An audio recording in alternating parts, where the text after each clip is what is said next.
Have you ever wondered what happens to your body, your emotions, your sense of self when you stop touching your own body after the age of 60? Not just sexually, but gently, intentionally, with presence, with care.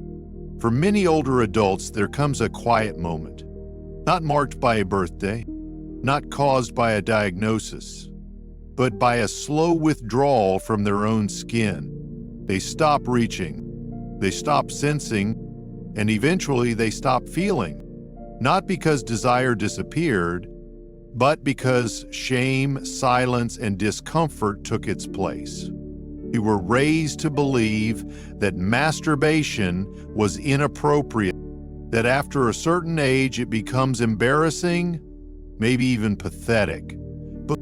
But what if I told you this couldn't be further from the truth? Because science now shows something radical. Self-care in later life isn't indulgent, it's necessary. It helps preserve blood flow to the pelvic region. It keeps your prostate healthy. It stabilizes your hormones, improves sleep, eases anxiety, and restores emotional clarity. And perhaps most importantly, it helps you feel like you belong in your body again. In this video, we'll uncover the hidden impact of losing self-connection after 60, and why it has nothing to do with sex and everything to do with well-being. You'll walk away not just with new knowledge, but with a powerful, private way to reclaim dignity, circulation, confidence, and peace. Because what if healing didn't require anyone else's permission? What if the most powerful form of intimacy was the one you offered yourself? There's something almost no one talks about. Not in doctors' offices, not in family dinners, not even in support groups for older adults. It's the quiet, invisible moment when you begin to feel like your body is no longer yours. Not because of an illness, not because of a loss, but because something inside you whispered, that part of your life is over. Maybe you heard it from a friend who joked about being too old for that stuff. Maybe it came from a doctor who changed the subject when you asked about intimacy. Or maybe it was absorbed over decades, through religion, family, culture, until it settled in your bones as if it were truth. But let's pause here, because the real truth is this. You didn't lose your desire. You were taught to put it away. And over time, many older adults start to believe the biggest myth of all, that stopping self-pleasure is a natural part of aging. Let's be clear, aging does bring change. The hormones shift, the skin feels different. It may take more time, more intention, more softness to feel aroused. But none of these changes mean you should stop connecting with your body. In fact, stopping is what accelerates the very issues you're afraid of. Think of your muscles. When you stop moving them, they shrink. Think of your joints. When they're unused, they stiffen.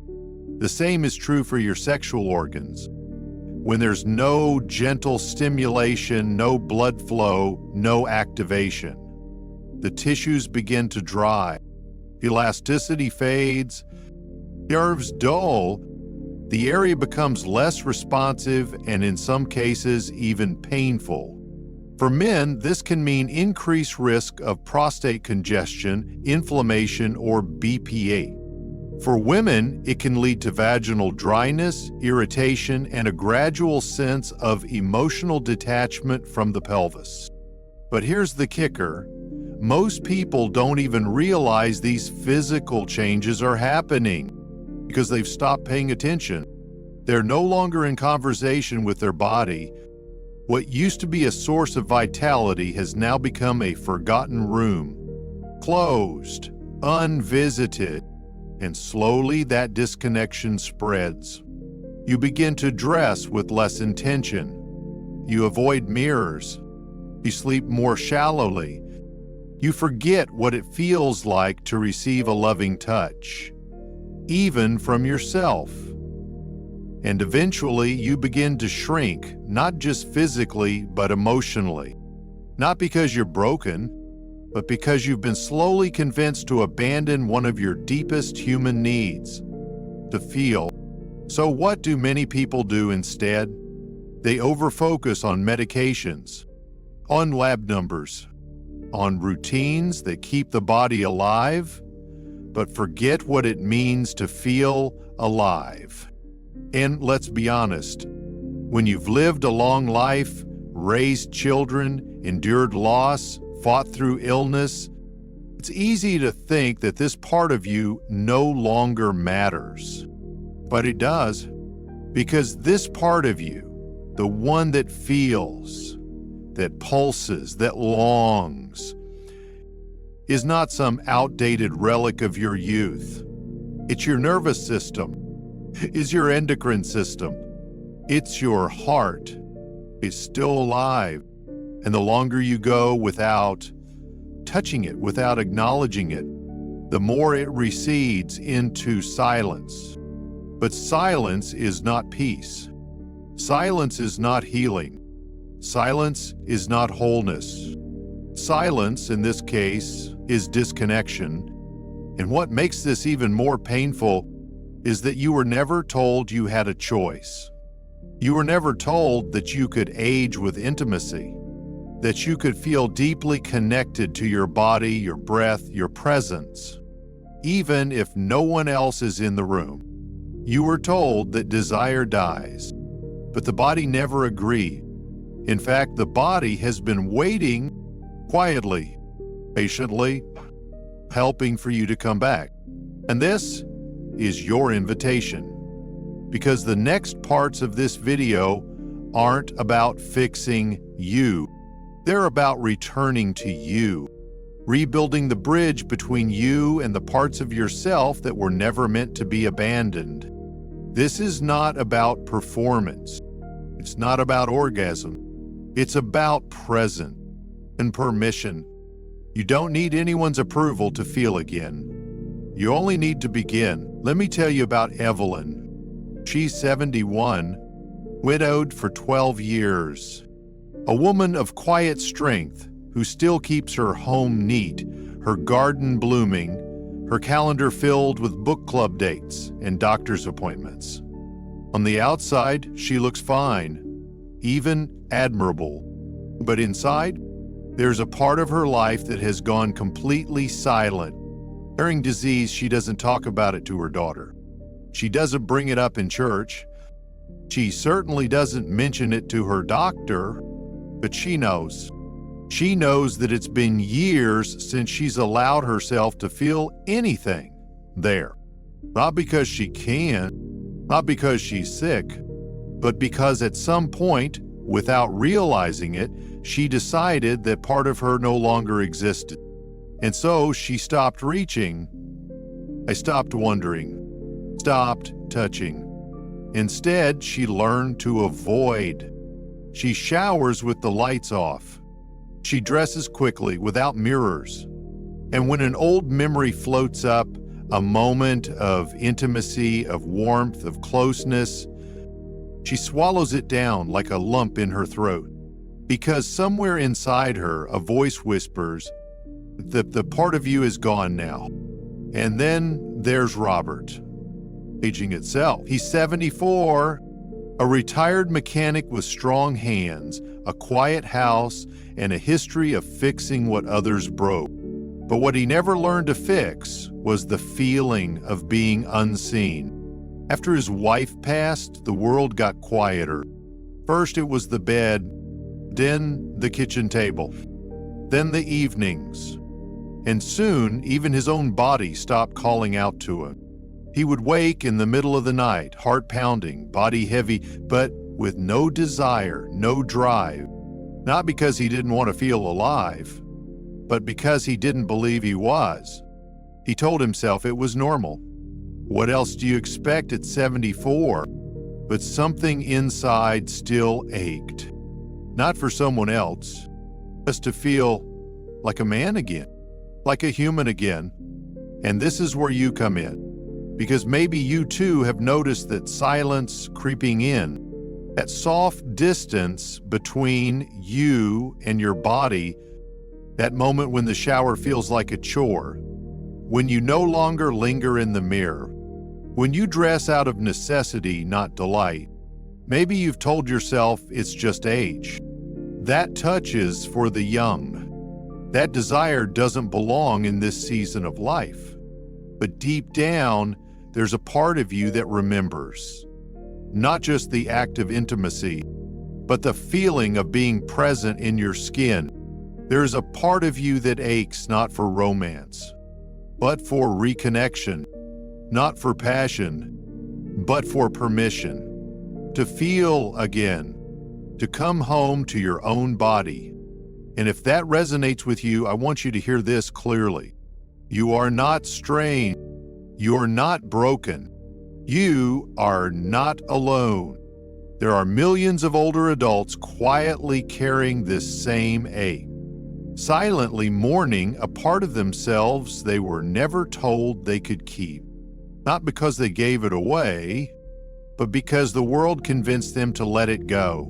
But here in this space, you get to take it back.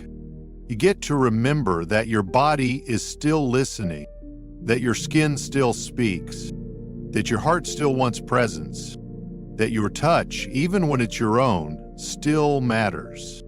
So if Evelyn's story feels familiar, if Robert's silence sounds like something you've felt, I know this. You are seen here. You are understood here. And most importantly, you are welcome to return. Let's talk about what really happens when you stop engaging with your own body. This isn't just about not touching yourself. It's about what begins to fade when you disconnect from your most sensitive, responsive, deeply human center, your pelvic region, your sexual self, your source of hormonal rhythm and emotional grounding. And I want to say this gently but clearly, the cost is far greater than anyone ever warned you. When self-pleasure disappears from your life after 60, your body doesn't just shrug and move on. It remembers, and it begins to respond in subtle but powerful ways. Blood flow to the genitals decreases. Tissues lose elasticity. For men, the prostate stops draining as efficiently, creating a risk of what's known as prostate congestion, a buildup of fluid that leads to pressure, inflammation, and over time, even enlargement. For some, this becomes benign prostatic hyperplasia, or BPH. And the signs creep in slowly, waking up multiple times at night to urinate, a weaker stream, discomfort, or an uneasy heaviness in the lower abdomen. For women, the absence of stimulation leads to dryness, thinning of vaginal walls, increased irritation, and a loss of feeling, not just physically, but emotionally. But it goes deeper than that. You see, every time you stimulate your body, whether through self-titch, fantasy, or climax, a cascade of hormonal messengers flows through you. Dopamine is released, lifting your mood, helping you feel motivated and emotionally awake. Oxytocin, the bonding hormone, floods your system, creating a sense of calm, safety, and connection. Endorphins surge, reducing pain and melting stress. Prolactin rises after orgasm, easing you into sleep and restoring deep cellular balance. This isn't theory, it's biology. It's the silent system your body uses to regulate mood, pain, sleep, inflammation, and even immune function. And when you no longer activate that system, when you stop triggering these chemical reactions, you don't just miss out on pleasure, you miss out on a natural, built-in medicine your body is designed to use. That's why people who return to self-pleasure in older age often say things like, "I didn't realize how deeply I'd gone numb. I feel more alive. I sleep better, my anxiety is lower.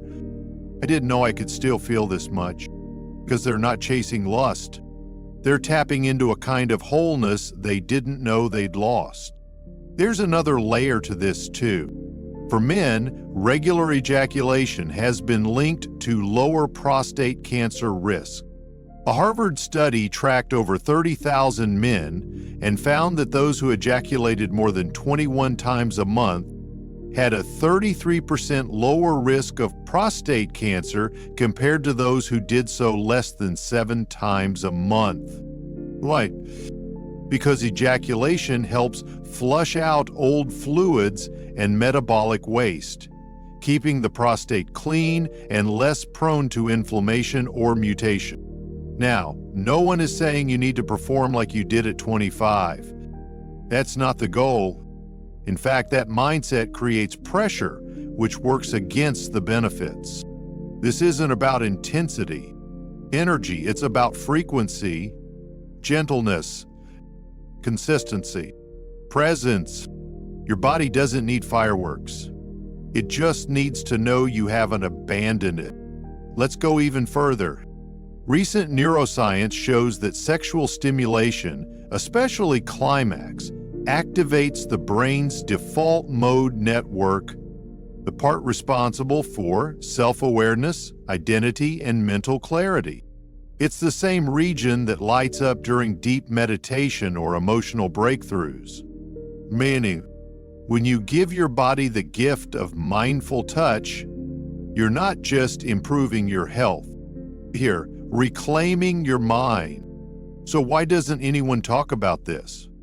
Because for decades, the topic of masturbation has been wrapped in shame, especially for older adults, especially for women, especially for those who live alone. But silence doesn't equal safety, and shame doesn't equal science. Your nervous system, your hormonal balance, your emotional center, they all depend on activation, not through force, not through fantasy, but through presence, the way a piano needs to be played to stay in tune, the way a garden needs tending to stay alive. This is not about proving your sexuality. This is about preserving your vitality. So if your doctor never told you this, if your generation was taught to keep quiet about pleasure, if you believed for years that self-tick was something to outgrow or feel guilty for, let this be the moment that truth interrupts that silence. Because the body doesn't forget. And if you listen closely, you'll feel it calling for you. Not with urgency, but with longing, with love, with patience, with the hope that maybe, just maybe, you'll come home again. One evening, Evelyn stood in front of her bathroom mirror. The lights were low, the house was quiet, and for some reason, maybe loneliness, maybe curiosity, she paused before pulling her robe closed. She looked at her reflection, not to see how much she'd aged, not to judge the wrinkles or the shape of her waist, but to ask herself something far more personal. Where was the last time I touched my own body? Not to clean it, not to fix it, not to hide it, but just to feel it?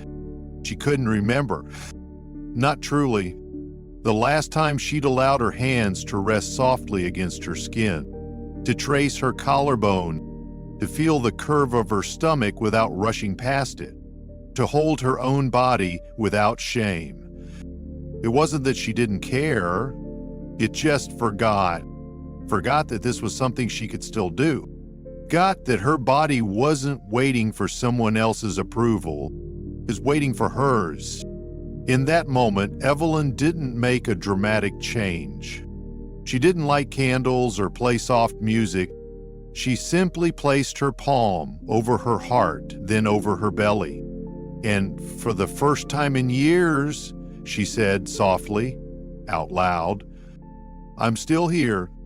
Meanwhile, across town, Robert was sitting at the edge of his bed. He hadn't slept well in weeks. His thoughts were restless. His body felt foreign. And as he stared at the floor, shoes untouched, he whispered, not to God, not to a partner, but to himself, I don't feel like I exist anymore. That quiet confession hit him harder than he expected. Because it wasn't anger. It wasn't grief. It was absence. He felt invisible. And something inside him stirred, not desire, not passion, but the raw need to reconnect with something that reminded him he was alive.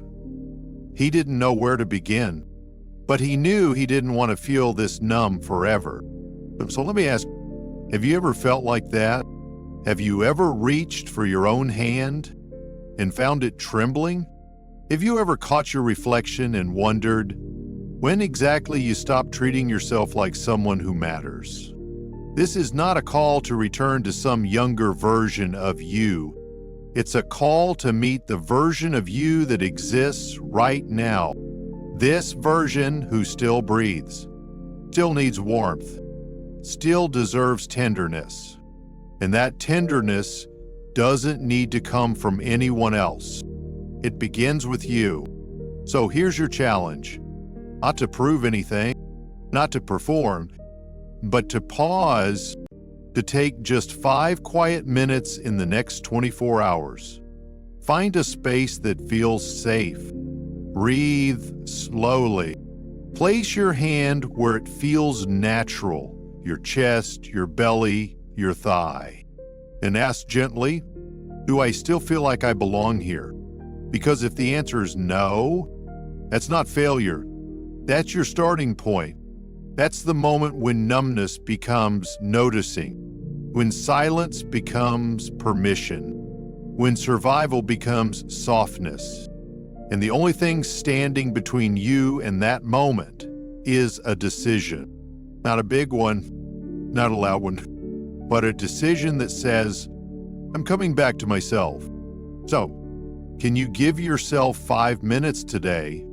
Can you let the silence open a door instead of closing one? Can you pause long enough to hear what your body has been whispering all along? So now that you've remembered what was lost, how do you begin to bring it back? Not as a task, not as a performance, but as a ritual, a quiet, sacred return to yourself. For most older adults, the hardest part isn't the act itself. It's knowing how to begin, how to reclaim this space without shame, fear, or pressure. So here's what I want to offer you today. Not a prescription, not a technique from a manual, but a series of small, compassionate habits that reconnect you with your body in a way that feels real, safe, and quietly powerful. Think of this not as a routine, but a form of intimate self-care, a restoration of presence, and it begins with one simple idea. You don't need to feel desire to start. You just need to be willing to listen. Let's walk through this, step by gentle step. Start by choosing a time in the day when your home is quiet. For many, late morning or early evening works best. It's not about the clock. It's about the intention. Create a space that feels yours.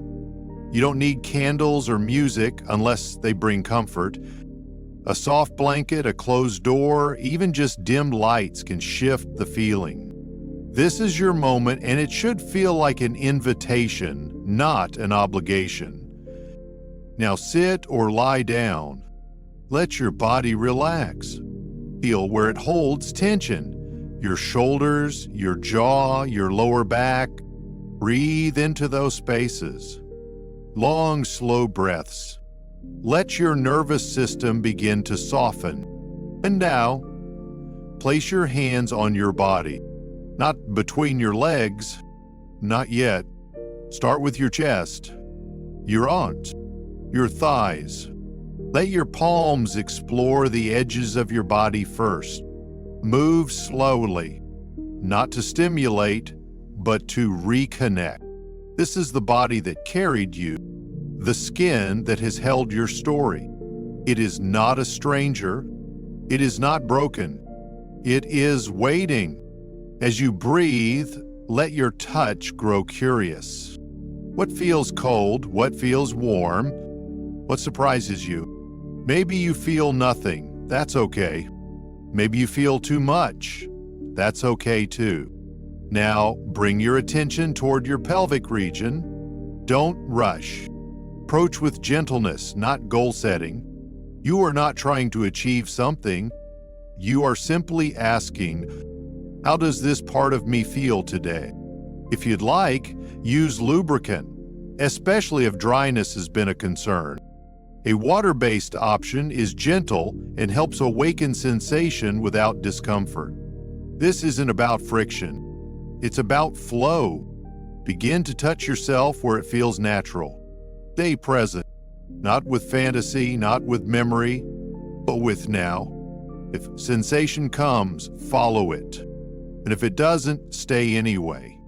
Because the power isn't just in climax. It's in the presence, the willingness to say to your body, I haven't forgotten you. You may choose to end with an orgasm. You may not. There is no success or failure here. There is only honesty. And after, take a moment to rest. Place your hand again on your belly or your chest. Breathe. Notice the softness in your breath, the looseness in your shoulders. If you've just done something powerful, you've listened. If you'd like, write something down. One sentence, one word. Not to analyze, just to witness. I felt warmth. I cried. I was nervous. I felt nothing, but I showed up. This becomes your personal record of return. And if you're asking, how often should I do this? There is no fixed rule. But for most older adults, once or twice a week is enough to restore circulation, support hormonal rhythm, and gradually revive sensation. More importantly, do it consistently, like brushing your teeth, like taking a walk, like feeding your spirit. And if you want to go deeper, you can pair this ritual with other supportive habits. Try short pelvic floor exercises like gentle Kegels. They strengthen the muscles that support your bladder, your prostate, your sexual function. They also increase your sense of control and confidence. You can also combine self-tics with calming rituals. Taking a warm bath beforehand, listening to soft instrumental music, or simply lighting a candle to mark the space as something intentional. These signals matter. They tell your body, this is safe, this is mine, this is allowed. Over time, these quiet gestures begin to change everything. You start feeling more grounded during the day. You sleep more easily. You move through the world with a quiet inner knowing that your body is no longer just surviving, it's being honored. Because the truth is, this isn't just about physical function. It's about reclaiming the rhythm of feeling. It's about having a place inside yourself that says, I'm still alive, I'm still listening, I still belong to me. So go gently, go slowly, go kindly, but most of all, so now you've seen the truth, not just the science, not just the emotion, but the deep, undeniable invitation your body has been offering you all along. It's not asking for perfection. It's not asking for youth. It's simply asking for you. Mention your breath, your kindness, because you see, aging doesn't mean fading. Fading happens when we stop being seen, when we stop touching ourselves, literally and emotionally, when we stop showing up for our own experience. But now you've remembered something. You've remembered that pleasure isn't something you age out of. It's something you age into with deeper meaning, with more reverence, with more understanding of what it means to feel fully human. There is nothing small about the decision to return to your body, to place your hand gently on your skin and say, "I still belong to myself." There is nothing weak about tending to your desire. Desire doesn't belong to the young. Desire belongs to the living, to those who still choose connection, to those who still listen, to those who still dare to feel. So maybe tonight you don't need a plan. You don't need steps or goals. You just need one thing: permission, not from a partner, not from a doctor, not from society, from yourself. Permission to feel curious again, to feel softness again, to feel alive again. Because if you take one thing from this journey, let it be this: you are not broken. You are not too late. You are not past the point of pleasure. You're simply returning home, to a place that never stopped waiting for you. Let this next chapter be different. Not because everything outside changes, but because you begin treating yourself differently. When you shower, linger for just a second longer. When you breathe, notice where your body holds warmth. When you touch your skin, let it be an act of reverence. This is your body, your breath, your belonging. And now your story continues. Not quietly, not in shame, but in softness, in sacredness, in truth. Because you were never just meant to survive these years. You were meant to feel them, to live inside them, to carry your wholeness into every sunrise that still waits for you. So here's my final question. What's one thing you'll begin doing differently starting tonight? Maybe you'll pause in the mirror. Maybe you'll place your hand on your chest before bed. Maybe you'll speak a kind word to your own skin for the first time in years. Whatever it is, know this: that single act has the power to change everything. And if this video spoke to something deep inside you, I'd love to hear it. Your story matters here. Your voice matters here. Your presence is felt here. And leave a comment below with just one thing you're taking with you. And if you believe someone else deserves to hear this truth, send it their way. Because the most powerful healing doesn't happen in silence. It happens when one person dares to speak and another dares to listen. And if no one has told you this yet today, let me be the first. You are still worth touching, still worth feeling, still worth loving, still worth being.